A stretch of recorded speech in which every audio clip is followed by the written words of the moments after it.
3 बीघे जमीनें होंगी, उन पे देखेंगे इसमें दलितों के खेत हों, पिछड़ों खेत हों, उनमें से योजनाएं निकालते हैं। और जहाँ इन पाखंडियों के मनवादियों की जगह होंगी वहाँ पे कोई योजना नहीं। और वहाँ योजना क्या बनाएंगे, वहाँ टॉप की योजना बनाएंगे। जहाँ किसी ने सारा करा जब तो किया। तो बाबा साहेब के जो है उनकी मूर्तियाँ हटा रहे हैं, उनकी विचारधारा खत्म करना चाहते हैं और संविधान भी खत्म करना चाहते हैं। वो आतंकी मानसिकता के हैं जो मनुस्मृति को थोपना चाहते हैं। ये वही लोग आदिवासियों को मुसलमानों की तहसील कैसी करी रखी है लोग। तो ये यही हाल है। अभी तो हिंदू मुसलमान पर लड़ा रहे हैं। अब बाबा साहेब के पीछे, बाबा साहेब के तो इतना पीछे पड़ गई है। आप ये बताओ, उत्तर प्रदेश सच में कितना उत्तम प्रदेश है या फिर सच में जंगल राज है, उसकी पराकाष्ठा कितनी बार हो चुकी है, इस बात का अंदाजा आप इसी से लगा सकते हैं कि बाबा साहब भीमराव अंबेडकर की प्रतिमा से भी मनुवादियों को आपत्ति होने लगी है। जिस प्रकार से फिरोजाबाद से खबर निकलकर सामने आती है कि बाबा साहब की प्रतिमा को न केवल हटाया गया बल्कि उनके नाम पर भी पुताई की जा रही है। और दूसरी तरफ आगरा में जिस प्रकार से रेलवे विभाग का सीधे तौर पर कह रहा है कि अब बुलडोजर एक्शन भी लिया जाएगा बाबा साहब की जहां प्रतिमा है उसको लेकर। तो तमाम खबरों पर नंदा भाई राजपूत की क्या कुछ प्रतिक्रियाएं हैं, सीधे जान लेंगे। शुरुआत फिरोजाबाद से, बाबा साहब की प्रतिमा ही हटा दी गई है गेट से। भाई सरकारी उनकी है, संविधान विरोधियों की है, सरकारी पाखंडियों की, आतंकियों की है। तो वो तो वैसे नहीं चाह रहे। दलितों के साथ तो इतना पूरी तरीके से इतना अत्याचार हो रहा, पूछो मत। तो बाबा साहब के पीछे तो वैसे ही पड़े हैं। पहले कितनी मूर्तियां तोड़ चुके, कहाँ रामपुर की घटना हो, फिरोजाबाद की घटना हो। और अब फिरोजाबाद का जो ऑन रोड है उस पर वो जो बना हुआ था द्वार पे से भाई उनका नाम मिटो दिया। एक मूर्ति रखी थी वो भी हटा दी। तो वहाँ कोई बोलने वाला नहीं, क्या होगा। गांव के प्रधान ने किया है। अरे प्रधान तो प्रधान क्या करेगा। प्रधान भी तो कोई पाखंडी मानसिकता का कीड़ा है ना। किसी ने सारा करा जब तो किया। तो बाबा साहेब के जो है उनकी मूर्तियां हटा रहे हैं, उनकी विचारधारा खत्म करना चाहते हैं और संविधान भी खत्म करना चाहते हैं। वो आतंकी मानसिकता के हैं जो मनुस्मृति को थोपना चाहते हैं। ये वही लोग हैं। अच्छा, प्रशासन ने सीधे तौर पर कहा है कि जहां मूर्ति लगाई गई और जो गेट बनाया गया वो सिंचाई विभाग का था। अरे सिंचाई का हो चाहे किसी का भी हो, पहले भी तो लगी थी, अब क्या दिक्कत हो गई। ये तो आप बार बार कभी कहते हैं अतिक्रमण बता देंगे, कभी कुछ बता देंगे, कभी कह देंगे इलीगल था। तो जब से 50 सालों से ये जो लगी है मूर्तियां इलीगल थी जब नहीं, अब इलीगल हो गई। तो हर चीज को इलीगल, मकान इन्होंने इलीगल बता दी, कितने कॉलोनियां तोड़ दी, कितने मकान, कितने नगर तोड़ दिए इन्होंने। और किनके तोड़े, सब दलित पिछड़ों के, ज्यादातर वही लोग थे उसमें। तो इन्होंने बर्बाद किया। अरे रेल नहीं तो रेल अपने ऊपर से निकाल लेना। ये किसी राजा महाराजा के जो महल है उसके ऊपर से निकाल के दिखा दे, उस पैसे नहीं निकालेंगे। मगर ये निकालेंगे गरीबों के जहाँ झोंपड़े होंगे उनको बर्बाद करना है। उनके खेत होंगे गरीबों के, जिनके 1, 2, 3 बीघे जमीनें होंगी, उन पे देखेंगे जिसमें दलितों के खेत हों, पिछड़ों खेत हों, उनमें से ही योजनाएं निकालते हैं। और जहाँ इन पाखंडियों के मनवादियों की जगह होंगी वहां से कोई योजना नहीं। और वहाँ योजना क्या बनाएंगे, वहाँ टॉप की योजना बनाएंगे जो किसी को तोड़ना फोड़ना भी ना पड़े। वहां पर ऐसी चीजें तैयार करेंगे और हमारे यहाँ ऐसी तैयार करेंगे जैसे जो दलित है, पिछड़े हैं, बर्बाद हों। और फिर उसको कह देंगे मुआवजे के तौर पे देंगे, जो उसकी 1 करोड़ की जमीन है उसको 1 लाख रुपया देके भगा देंगे। ये काम है इनका, ये बर्बाद करने पर तुले हुए हैं दलित, पिछड़े, आदिवासियों को और मुसलमानों की तैसी तैसी करी रखी है इन्होंने। तो ये यही हाल है। अभी तो हिंदू मुसलमान पर लड़ा रहे। अब बाबा साहेब के पीछे, बाबा साहेब के तो इतना पीछे पड़ गई है। आप ये बताओ, संसद से मूर्ति हटा दी, कहाँ कहाँ नहीं इन्होंने छोड़ा, और पीछे फेंक दी मूर्ति, और मूर्तियों को भी निशाना और जगह जगह तोड़ी गई। दलितों के साथ कितना अत्याचार होता, महिलाओं के साथ अभी देख लो क्या क्या हुआ है। बेचारी शादी में से आ रही थी, उनके साथ अत्याचार, और घोड़ी पे चढ़ रहे थे उनके साथ अत्याचार। तो दलितों की तो बुरी हालत है। कहते घोड़ी पे मत चढ़िए। घोड़ी पे कौन चढ़ेगा? ठाकुर चढ़ेगा, ब्राह्मण चढ़ेगा, राठौर चढ़ेगा। हाँ तो चढ़े भाई, चढ़े, हाथी पे चढ़ो ना। बहन जी का चुनाव चिन्ह हाथी लेके जाओ, उस पर चढ़ के जाया करो फिर, है तो वो ठीक है। हाथी पे जाओ, ऊंट पे जाओ, घोड़ी पे मत चढ़ो। घोड़ी तो इनकी दीदी है, नाराज हो जाते हैं। जैसे गाय माता है तो घोड़ी इनकी दीदी है, तो दीदियों पे क्यों चढ़ रहे हो भाई, है फिर घोड़ी भाई इस पे मत चढ़ो भाई। बग्गियां ले जाओ, अपनी गाड़ियों से जाओ, उस पे जाओ, बढ़िया बारात निकालो। घोड़ी पे जरूर तुमने भी जिद कर रखी है, घोड़ी पे नहीं, अब हाथी पे जाया करो। समझे, हाथी ऊंचा होता है उससे भी, उस पे जाओगे तो अच्छा रहेगा। तो इन्हें हाथी पे जाए, ऊंट पे जाए, उस पर बारात निकाले, क्या दिक्कत है। तो ये तो भाई चिढ़ने वाले चिढ़ते रहेंगे, ये तो परेशान है। इन्हें किसी की खुशियां जो है ना अच्छी नहीं लगती हैं। ये सारे के सारे पाखंडी और सब मनुवाद से ग्रस्त हैं। सारे के सारे जो कहते हैं हिंदू राष्ट्र, और हिंदू राष्ट्र के नाम पर सबसे ज्यादा दलित पिछड़े ही उछलते हैं, वही मरते हैं, वही कावड़ लेके जाएंगे, वही नाच गाने करेंगे, वही खाटू शाम मनाएंगे, वही जागरण करेंगे। है वही गणपति निलाएंगे, है गणपति को भाएंगे। अबे इनमें तुम्हारे लिए कुछ भी नहीं है, ये तो दुकानें चला रहे हो, उनका प्रचार प्रसार कर रहे हो तुम दलितों और पिछड़ों। है तुम अपने अधिकार के लिए लो, संविधान बचाओ, बाबा साहब को मानो, बाबा साहब के विचारधारा को पढ़ो, तभी लोकतंत्र सुरक्षित होगा और तुम्हारे अधिकार सुरक्षित होंगे। अन्यथा गुलामी करने वाले हो, बदुआ गुलामी करोगे और आपका शोषण होगा। बताइए, आगरा की भी घटना आपने देखी होगी जिसमें नगीना के सांसद और सुप्रीमो मायावती एक साथ होकर बता रही हैं कि आगरा में जो अतिक्रमण किया जा रहा है वो ठीक नहीं है, सटीक नहीं है, और 15 दिनों में सरकार ने नोटिस जारी कर दिया कि अतिक्रमण तो होगा। अभी सरकार है तंग करने में लगी, मैं कहता रहा हूँ दलितों पिछड़ों को निशाना बना दिया। लखीमपुर खीरी में मारे गए दलितों पिछड़ों के, मकान तोड़ दिए सरकार ने, उन्हें मारा कूटा, है कोई सुनवाई नहीं, कोई सरकार नहीं बोली। हो क्या हिंदू नहीं है या मुसलमान है क्या?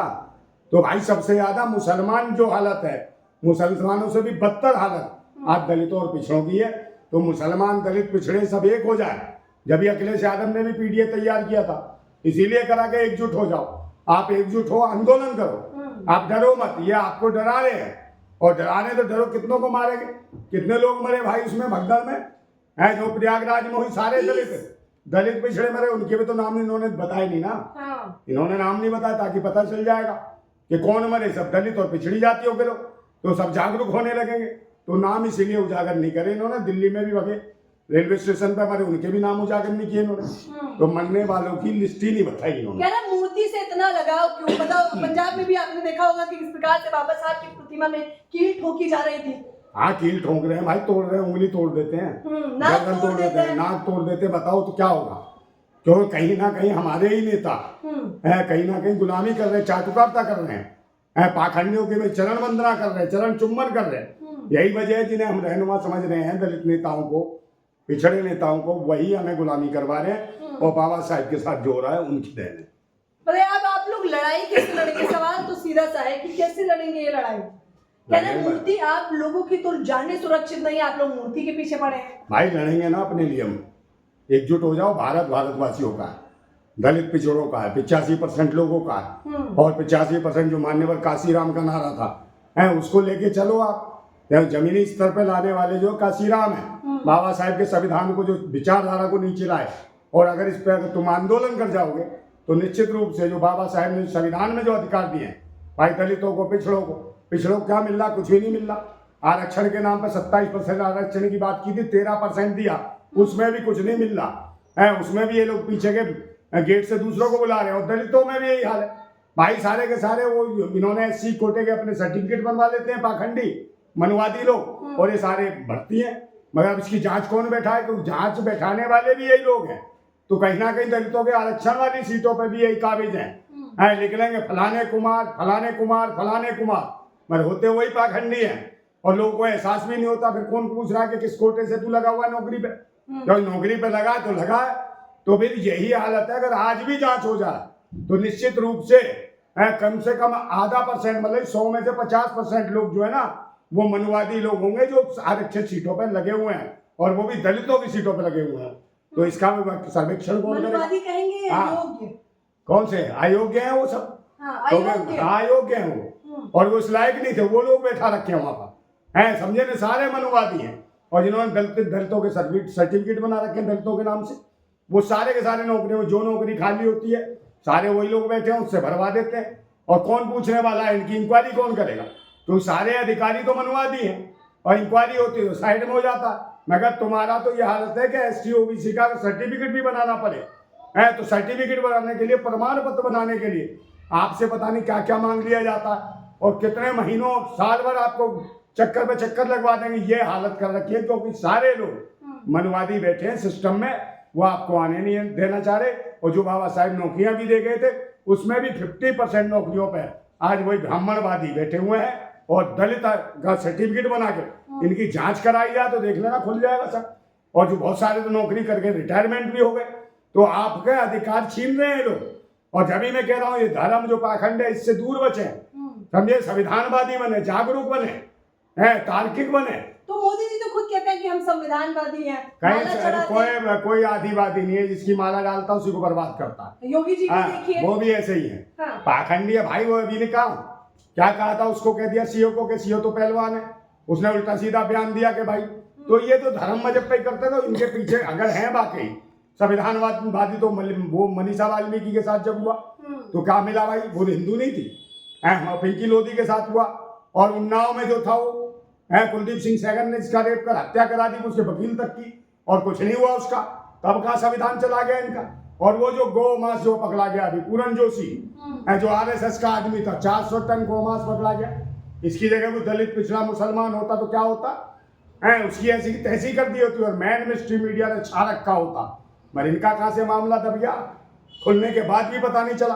और जिसने उसने बजरंग दल वाले ने उसको पकड़वाया था, वो बेचारा कांप रहा था जिलाध्यक्ष, कह रहा भैया मुझे नहीं पता था ये पंडित जी का है, इनका है, ये तो मुझे मरवा देंगे। वो पुलिस से सुरक्षा मांग रहा था कि मुझे बचा लो, आगे से नहीं करूंगा ऐसा, तो वो डरा हुआ था बजरंग दल का ही आदमी। तो ब्राह्मण भाद इतना है कि भाई गाय तुम पालो और ये करेंगे, उसके ऊपर बीफ एक्सपोर्ट है, कट्टी खाने ये भिजवाएंगे।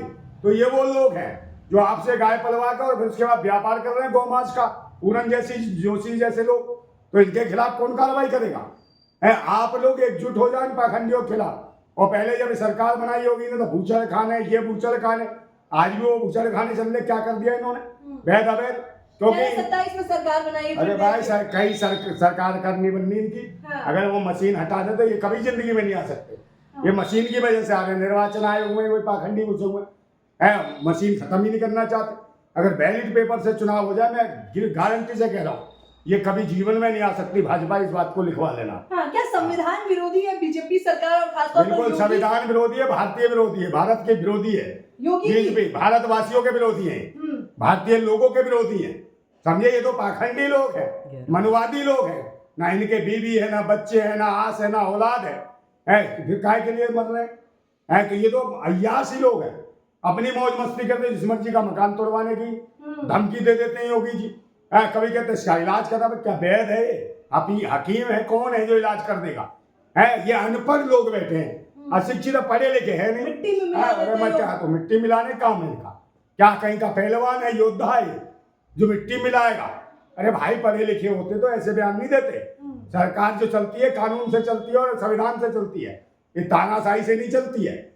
तानाशाह लोग हैं, अनपढ़ है इसलिए तानाशाही दिखा रहे। और पढ़े लिखे शिक्षित होते तो बुद्धि से काम लेते और संविधान पढ़ते और फिर लोगों के हित की बात करते। पर ये तो धमकियां देते हैं, गुंडागर्दी, इसको उड़ा दो, इसको मार दो, इसका इलाज कर देंगे, इसको ठोंक दो।